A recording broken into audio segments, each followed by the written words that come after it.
fiction piece. It's about my mother's native village in India. At age 16, I visited Valsad again. The magic from 7 years before seemed to have faded. The poverty was more apparent, the slums were more apparent, the pollution was more apparent. Probably because at age 16 I knew what these things were. At age 9, I did not. Not really, at least. I wondered if my obliviousness during my first visit aided me in not feeling like a foreigner in Valsad back then. I spoke the language, I ate the food, and I didn't complain about the bathroom I had to use. I still did all those things during my second visit, but my perspective changed, and the way the natives treated me changed too. I'm sitting in a stopped rickshaw waiting for my mother to exit the small shop we are in front of. An old woman, most likely homeless, grabs onto my arm.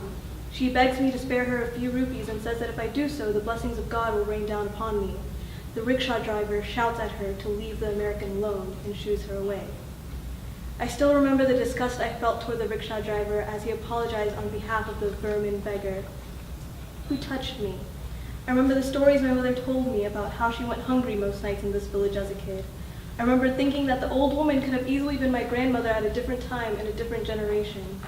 The rickshaw driver just continued to smile at me. Perception changes with time because I was not only seeing things differently, but I was seen as different too.